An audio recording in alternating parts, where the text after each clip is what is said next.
They may be Claw family, but nobody's managing to gag these two. What you're hearing is their opinion, unscripted and non-official policy of CLAW Corp, its board or its sponsors.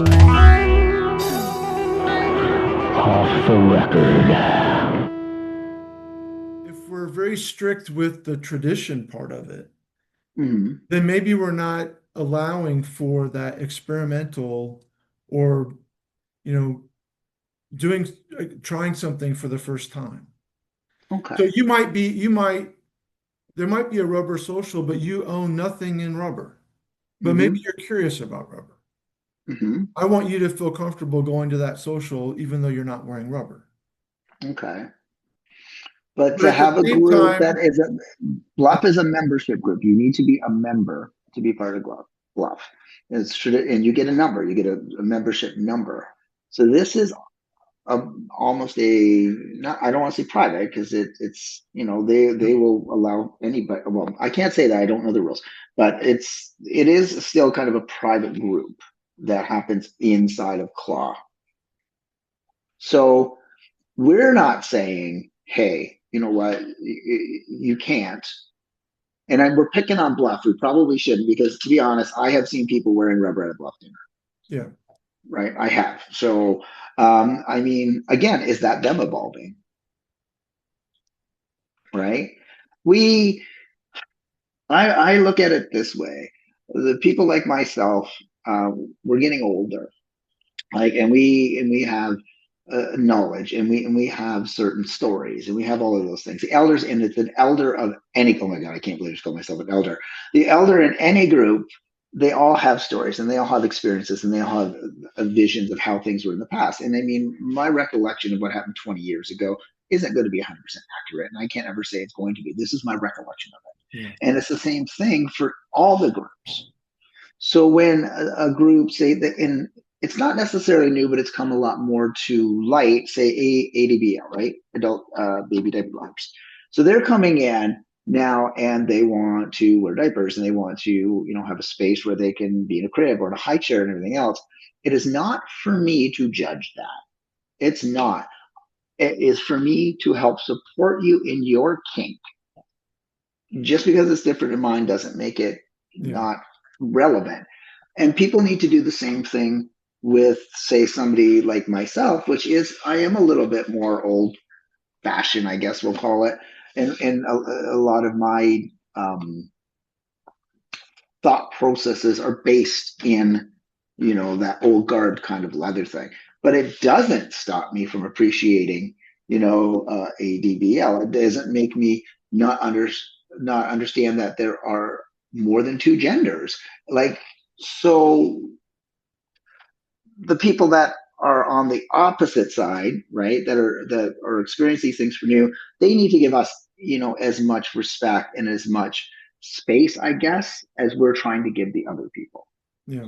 Like the other side. Does that make sense? Yeah. In one of our other sessions, you talked about how CLAW is a big jigsaw puzzle, and there's all these different pieces, and that's what this sounds like, because we've got the rubber, the littles, the puppies, non-binary socials. We have non-binaries, BIPOC.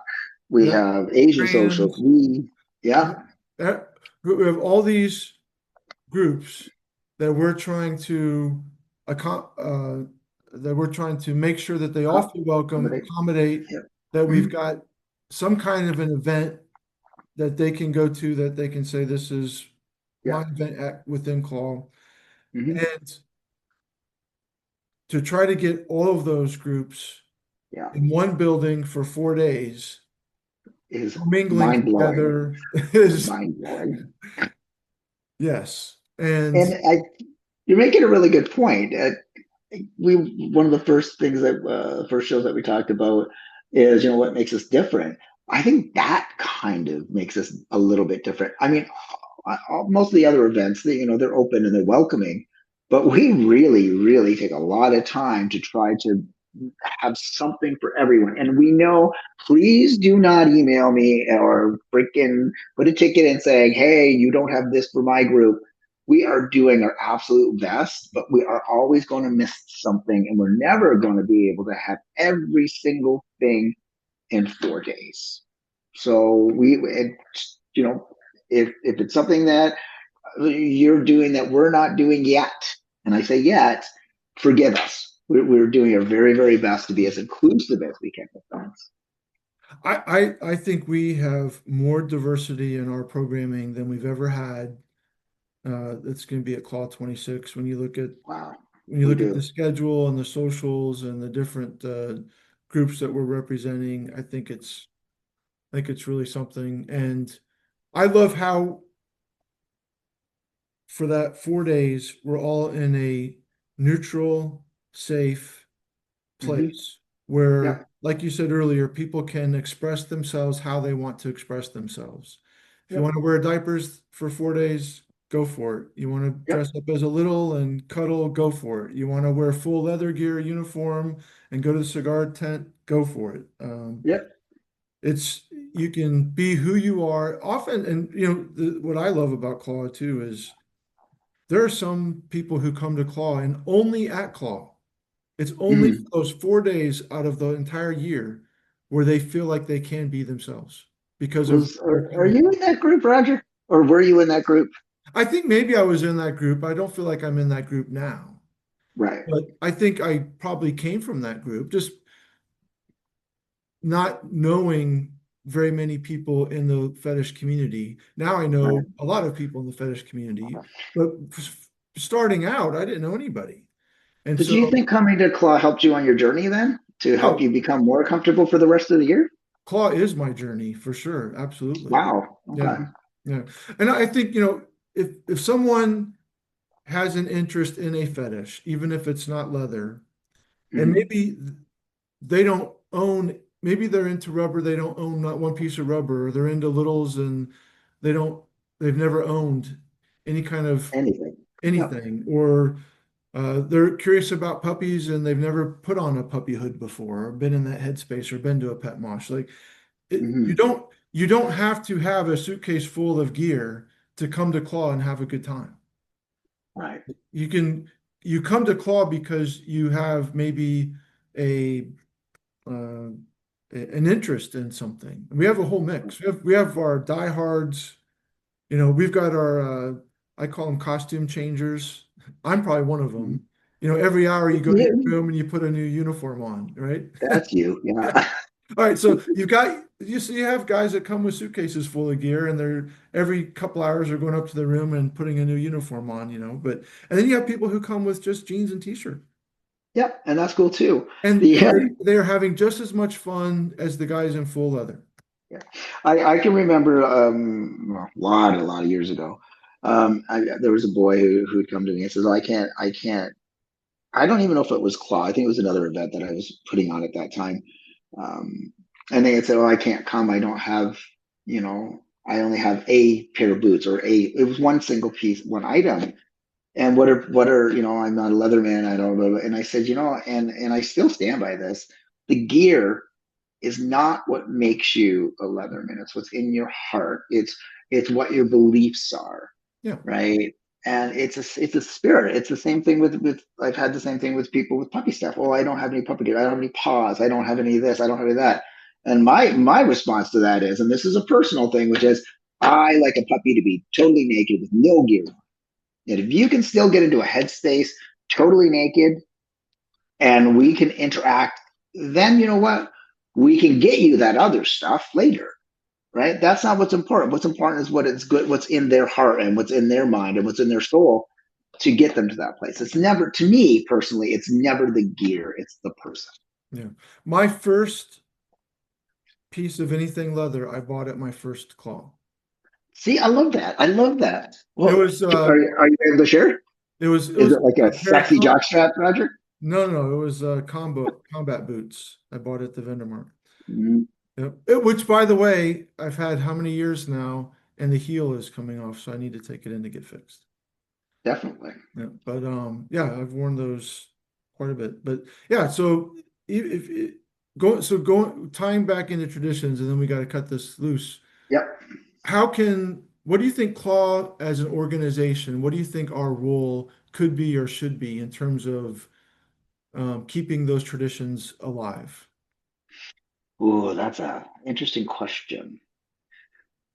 And again, a lot of the stuff that we're talking about in these theories, these are our personal opinions, and I want to make sure that we preface this because I mean we are big parts of CLAW in general, but CLAW is still an organization that has a board and it has staff and it has like we're not the end all and be all of saying this is the way things are, right? So if we have a personal opinion that is not necessarily to your liking, don't get too pissed off at CLAW about it. This is us, you and I talking, right? And we need to preface that. So that being said, I do not think that. I think that what we should be doing is facilitating a space for people to do what they're comfortable doing, but not necessarily trying to forge the path for them or say what they should and should not do. Almost like a referee, right? We're not coaches. I don't think we should be coaches and say, hey, you know what, do this. We should be the referee saying, you're out of bounds here. Let's get it back into play. And I think that's what CLAW should be. I think CLAW should be that space where we don't expect anything from you, but we're going to help you stay within the boundaries, within the rules. Does that make sense? Yeah. And whatever you do it in your room, not in the stairwell. Yeah, no public sex, please. Oh gosh, please, just no. What about you? What do you think CLAW should be doing? What do you think CLAW should I think CLAW has a role. What is a revolution in your eyes? I think CLAW has a role to play. Okay. I think that, I started off saying that it seems to me that a lot of the other tribes, kinks, fetishes sort of eventually lead to back to leather and those traditions. I love that we have so much diversity at our event, but it doesn't water down the men's leather part of it. Okay. I love that part of it. I think that every fetish tribe that comes to our event contributes and makes CLAW better and more wholesome. Did you just use the word wholesome? Wholesome, yeah, I did. Okay. I think I kind of like it. It does. I think it just makes it more. We are a more complete event when we're representative of the most people possible that can come. I agree. I agree. And again, we're never going to be all things to all people. Well, I can't keep up with it. I mean, there was one year when being a cat or a cow was like the fetish. You remember that? Well, yeah, they're still cats. That's why we renamed our puppy mosh to pet mosh. Pet mosh. That's right. We renamed. Yep, it used to be puppy mosh. There's kitties now. And horses have been around forever, right? They're a lot bigger in the more of the straight kink world than in the LGBTQ world. Horses are huge. I think there's a whole generation of kinksters out there that are coming up with these really cool fetish concepts that I've never even heard of. So I feel like every year there's a new fetish I'd never heard of before. So, well, even go ahead. Well, I mean, even before my experience with CLAW, I never knew what a little was or what a puppy was. So. And you've had a few experiences hanging out with me, which have stopped you short, which is being you are on a so much fun. Oh my God, you are on a whole new level. Yeah, that's why you're a master, Noel, and I'm just Sir Roger. I'm not a master yet of anything. that's a traditional thing. So I'm still learning. Absolutely. Yes. What a great session. This was good.